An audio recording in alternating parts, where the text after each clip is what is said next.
Hey, I'm Mr. Timmons, and this is my classroom.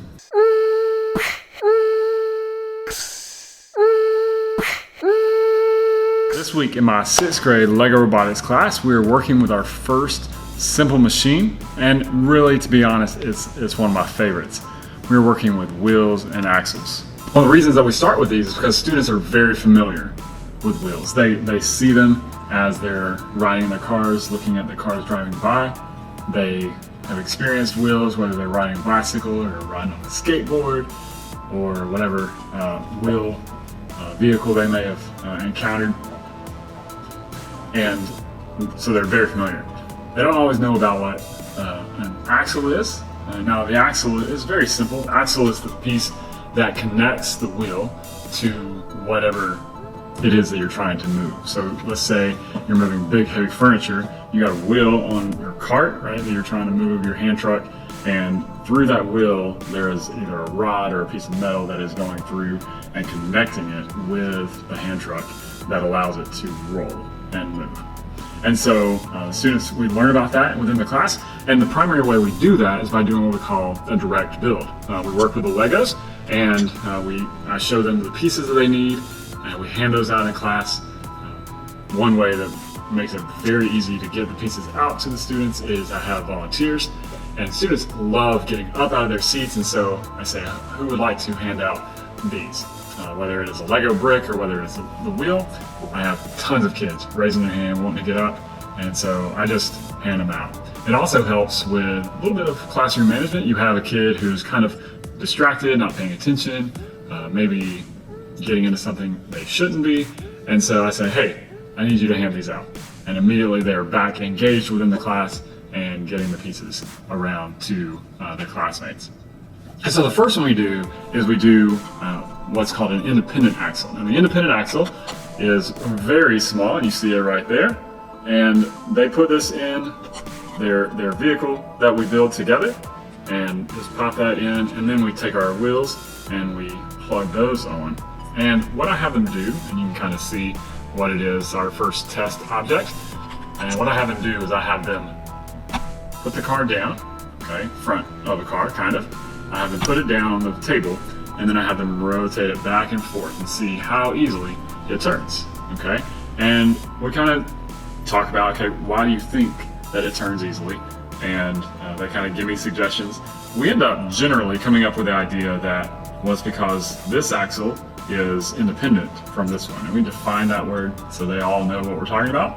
It's independent, so that means that it can stop while the other one continues going, and so it turns.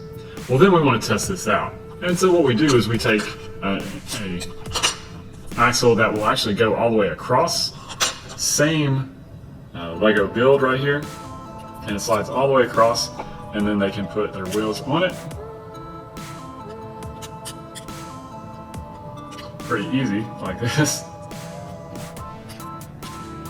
And now they have the same, they look exactly the same. We're gonna see that they move different. And so when this one we put down and we start moving it around, I say, okay, do the same thing, put a little bit of pressure down and see how easily does it turn. And they always come back and say, well, no, it's not turning as easy. It seems a little harder to get it to turn. And so we talk about, okay, why is that? Why is this one that looks almost the same, right, as this one? Why is it easier to turn with the independent axles versus this one with the single axle across? And again, it comes down to that being able to pivot. When this one is rolling, while one is spinning, the other one can stay still. And so that allows it to pivot back and forth as it goes. This one, on the other hand, as this one's turning, the other one turns, and they turn exactly the same speed. And so the majority of vehicles, their axles are independent, meaning they can be separate and one can turn while the other does not turn as much. Or one can be rolling faster to allow for that turn to be more smooth. The big project we do with this is we do a race car challenge. Now, I tell them it's not necessarily a race car that we build.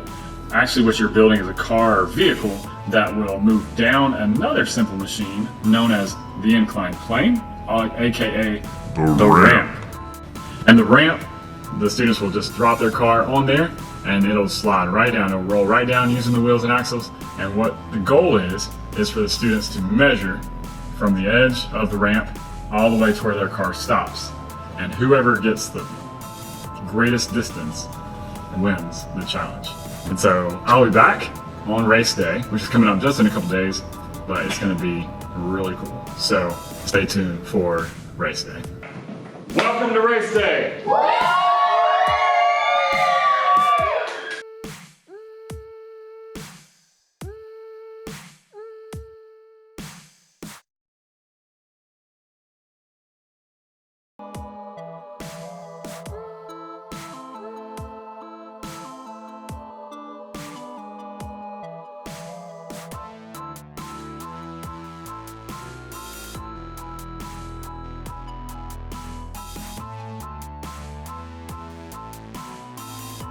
Machine are we using?